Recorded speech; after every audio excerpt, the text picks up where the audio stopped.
Qué bueno podernos encontrar un jueves más con el propósito de orar juntos, de compartir, de escuchar y ver lo que Dios está haciendo en la vida de cada uno. Es una oportunidad para tomarnos el pulso como congregación y vale la pena que podamos guardar estos espacios para estar juntos. Ahora vamos a continuar con la serie que dejamos en diciembre, ¿Por qué creo lo que creo? Sigo encontrándome personas que piensan que el cristianismo es para bobos, o que de alguna manera hemos apagado la luz en nuestro cerebro y que no nos deja pensar bien, o que quizás es para gente mayor que no son capaces de dejar sus hábitos o sus tradiciones, que la fe está basada en emociones y no en verdades que se puedan constatar o comprobar, que realmente no aporta nada, que el humanismo secular no puede aportar, que ser creyente en pleno siglo XXI no tiene sentido y que la religión está a punto de desaparecer. Algunos, de forma condescendiente, dicen que les gustaría creer que es bonito tener fe, tener una razón para vivir y una fuente de consuelo cuando estamos pasando momentos difíciles en la vida.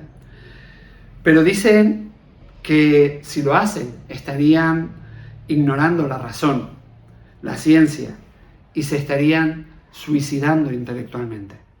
Otros quizás no son tan radicales y les atrae los diferentes tipos de espiritualidad que ofrece nuestro entorno, como una manera de encontrar paz, tranquilidad, equilibrio.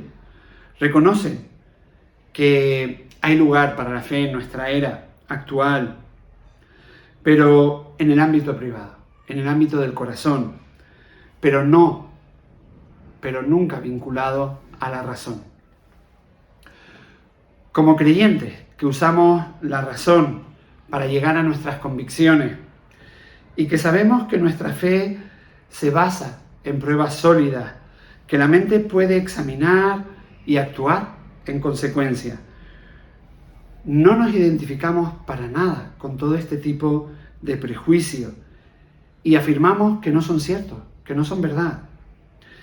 Y que incluso la postura secular de la vida conlleva un componente de fe, que en muchos casos no se quiere reconocer, no se está dispuesto a reconocer, o en otros ni siquiera se dan cuenta, ni siquiera son conscientes de que sus posturas conllevan también un punto de fe.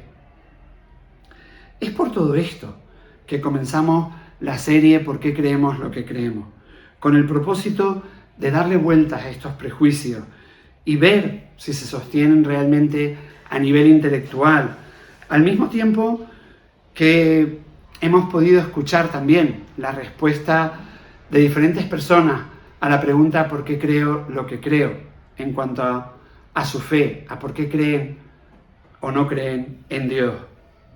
Hemos escuchado personas de diferentes edades, de diferentes contextos culturales, de diferente formación. Y ha sido bueno poder escuchar sus razones, el cómo ellos han podido llegar a ese punto, a por qué creen lo que creen. Y otra de las cuestiones que hicimos en las sesiones anteriores fue desgranar parte del proceso que seguimos como seres humanos a la hora de formar nuestras creencias o posturas ante la vida.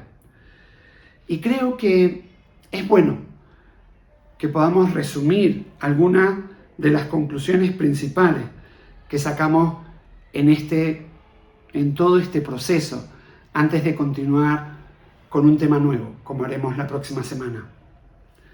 Vimos que era vital disponer de espacios donde se puedan ofrecer elementos para reflexionar por qué creo o por qué no creo. Un espacio donde podamos comparar las creencias y afirmaciones del cristianismo con las creencias y afirmaciones del punto de vista secular, para saber qué postura le da más sentido a la vida realmente. Esos espacios no nos lo ofrece nuestra sociedad. Por eso veíamos que era importante poder disponer de ello. Entendimos en todo este proceso que tanto creyentes como los no creyentes en Dios llegamos a nuestras respectivas conclusiones a través de una combinación de la experiencia, de la fe, de la razón y de la intuición también. Resaltamos el hecho que aunque muchos vaticinaban el final de la religión a la llegada del siglo XXI, según un estudio vimos que creer en Dios tiene sentido para 4 de cada 5 personas en el mundo y que continuará siendo así en el futuro inmediato, de esa manera. Habíamos resaltado que la ciencia y la razón son una fuente enorme e irreemplazable para el bien de la humanidad, que son algo bueno, que son necesarias, pero como seres humanos no eran suficientes para explicar la vida, y que cosas como los ideales de la libertad, la conciencia moral individual, los derechos humanos, la democracia, eran el legado directo de la ética judía y de la justicia y ética cristiana del amor. Llegamos a la conclusión que dejar la fe o dejar la religión por el secularismo no era tanto una pérdida de fe, como se pretendía decir en muchos casos, se pretende decir en muchos casos, sino que era más bien un cambio a un nuevo conjunto de valores y a una nueva comunidad de fe, una que traza las líneas entre la verdad y lo que no lo es, también utilizando la fe. Que todos creemos cosas por las cuales nos sacrificaríamos e incluso moriríamos, que no pueden probarse o demostrarse. Las creemos por una combinación de argumentos racionales, vivenciales y sociales, y aunque no se pueden demostrar, no significan que no sean verdad. Por tanto, siempre hay una base de la cual partimos que no podemos probar, decíamos. Las tomamos por fe y despreciamos aquellas personas o puntos de vista que cuestionan esas creencias, porque sabemos que no las podemos respaldar con la intención de probarlas. Y el argumento es, de alguna manera, echar a un lado, despreciar. Compartimos la afirmación siguiente. Decíamos que la ciencia, por su misma naturaleza, no es adecuada para investigar si más allá del mundo natural, del mundo que vemos, hay otra realidad. No hay experimento que pueda probar o refutar que hay algo más allá de este mundo material, de este mundo que podemos ver. Es por ello que tanto la afirmación de que no hay una realidad sobrenatural más allá de este mundo y la afirmación contraria de que sí hay una realidad trascendente más allá de este mundo son afirmaciones filosóficas y no científicas, tanto la una como la otra. Tanto el decir que hay una realidad más allá de este mundo como el afirmar que no hay una realidad más allá del mundo que podemos ver.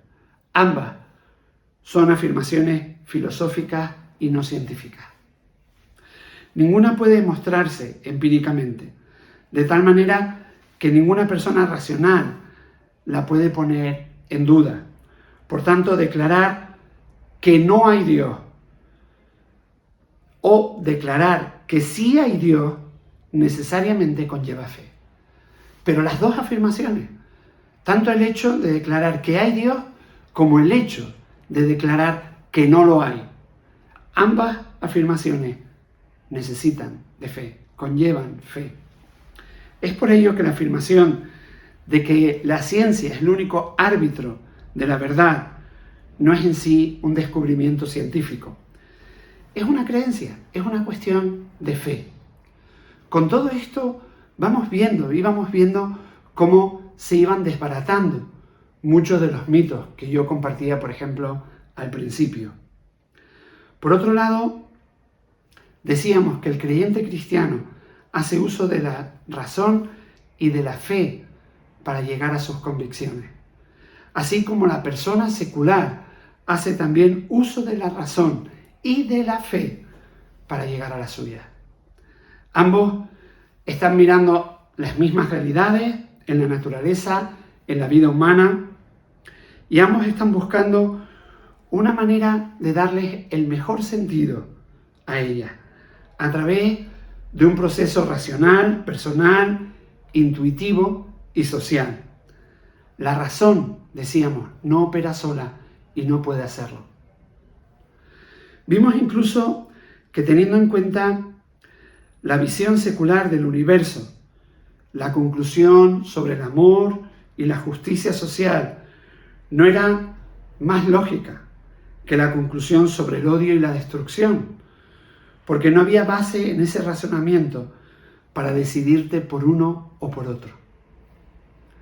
Los ideales de la libertad, la conciencia moral individual, los derechos humanos y la democracia, decíamos que venían de la enseñanza bíblica sobre la justicia y el amor, y que la sociedad secular no ha encontrado otra buena alternativa para fundamentar estos ideales. Por tanto, concluimos que los valores morales humanistas del secularismo no son consecuencias de un razonamiento científico o racional, sino que han llegado a nosotros a través de la historia, desde tiempos antiguos, y que tienen un trasfondo, una historia teológica, y que hoy en día la gente los puede aceptar o los acepta únicamente por medio de la fe. Lo vimos en principio como la idea radical de la igualdad de toda la raza humana es una idea que viene de la Biblia, y que las convicciones sobre el valor, la igualdad de cada persona, la importancia de amar al débil, surgió solo en una sociedad que creía en un universo con un Dios personal, presente, quien hizo todo para tener una comunión de amor con Él.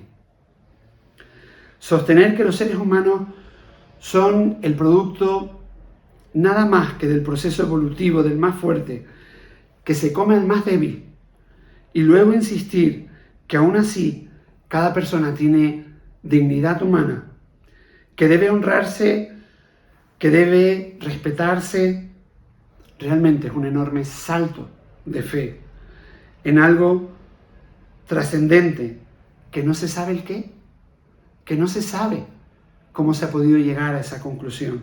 En cambio, el creer que detrás de todo lo creado hay un Dios de amor, que en un momento de la historia se dio a conocer y dio su vida por nosotros, le da el sentido que no le puede dar el otro planteamiento.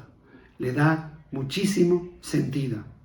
Y con todo esto llegamos a conclusiones como que la secularidad occidental no es la ausencia de fe, sino un nuevo conjunto de creencias sobre el universo, sobre todo aquello que nos rodea. Y estas creencias no pueden demostrarse y tienen sus propias contradicciones y problemas, al igual que otras confesiones religiosas. Concluíamos que, por tanto, es totalmente injusto pedir solamente a los creyentes que demuestren su punto de vista. Para ser justos, tendríamos que estar dispuestos, creyentes y no creyentes, a comparar, contrastar nuestras creencias religiosas y seculares y las respectivas evidencias que hay de las mismas también. Podemos y debemos argumentar nuestras creencias y cómo explican lo que vemos y experimentamos en el mundo. Nuestra intención en las siguientes sesiones es demostrar que el cristianismo tiene el mayor sentido. a la hora de entender, de enfrentar, de gozar, de vivir la vida en todos los aspectos, a nivel emocional, cultural y racional. Y confiamos que nos pueda seguir acompañando en este espacio donde queremos poner las diferentes ideas y poderlas debatir, pensar juntos. Que Dios te bendiga.